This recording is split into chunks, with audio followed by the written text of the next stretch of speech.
Le président de l'ASBEL, Média pour le développement, M. Bienfait Mouemedi, vient de tenir un point de presse ce mercredi 12 février 2025, et cela en prélude de la grande cérémonie de remise de prix aux nominés de la deuxième édition du trophée Tanganyika 2024, qui aura lieu le dimanche 16 février 2025 dans la grande salle de l'Hôtel Cham. Devant les chevaliers de la plume de Kalemi, Bienfait Mouemedi a d'entrée de jeu étalé les détails de l'organisation. Sachez tout simplement que, en tout cas, ce n'est pas une information, nous sommes à notre deuxième édition.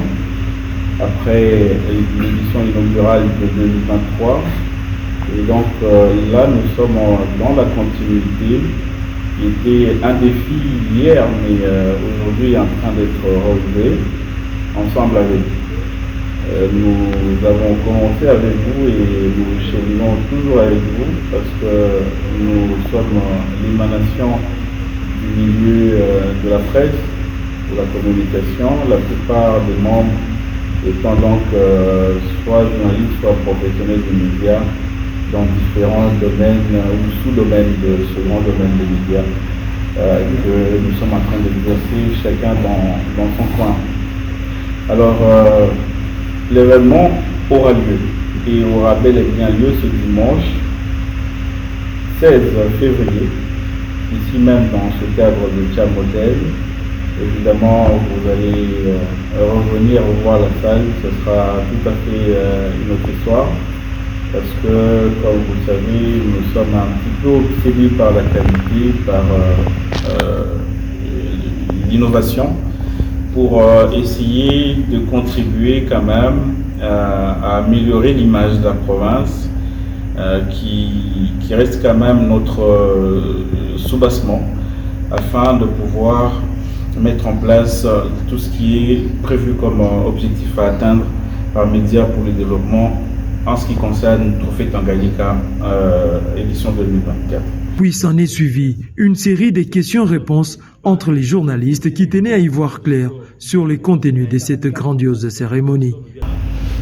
Vous avez discerné et vous continuez à le faire.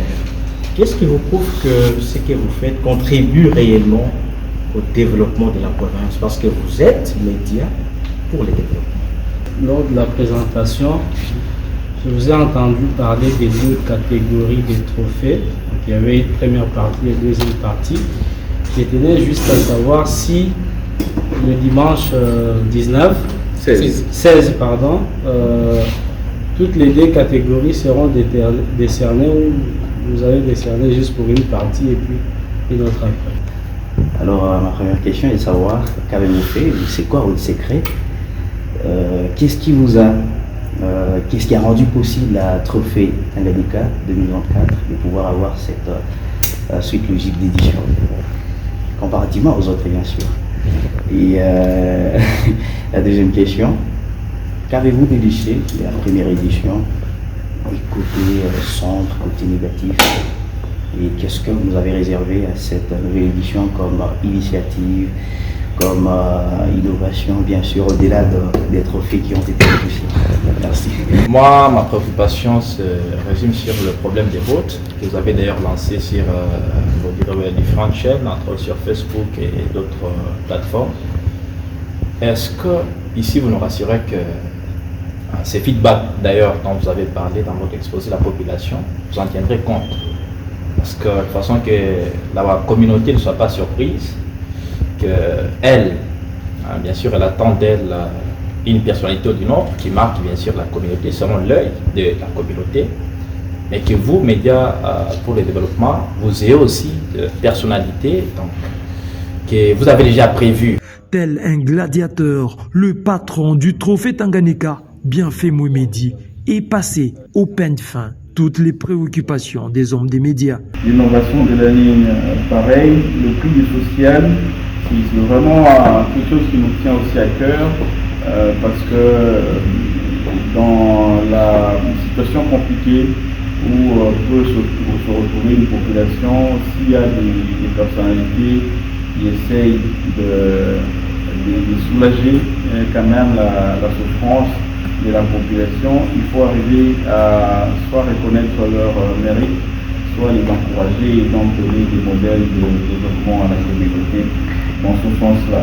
L'eau minérale de l'année, les critères sont aussi connus, si la popularité même du produit, la consommation, et bien entendu on est en train de travailler aussi sur le retour, le feedback des consommateurs par rapport à cela, et surtout des spécialistes chimistes qui travaillent aussi sur la composition, etc.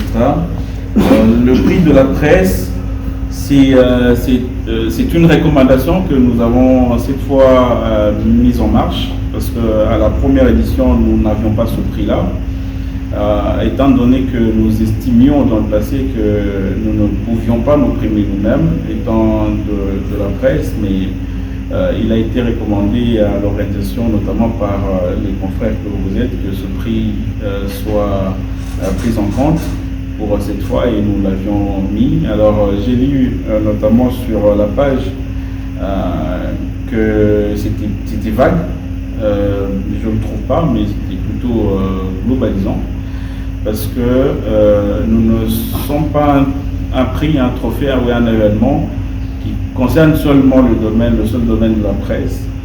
Donc si nous devions entrer dans le détail de ce grand domaine qui est la presse, je pense que nous devions arriver à entrer dans les détails des autres grands domaines, notamment la santé. Nous devions primer peut-être le meilleur docteur ou le meilleur infirmier. Et au bout de compte, nous nous retrouverions peut-être avec 500 prix à décerner, ce qui serait vraiment impossible à faire. C'est comme ça que nous touchons plusieurs grands domaines, et nous essayerons en tout cas de reconnaître un mérite parmi tant d'autres dans ce domaine-là. Donc le prix de la presse, nous allons voir, soit c'est un journaliste, soit c'est un photographe, soit c'est une maison de presse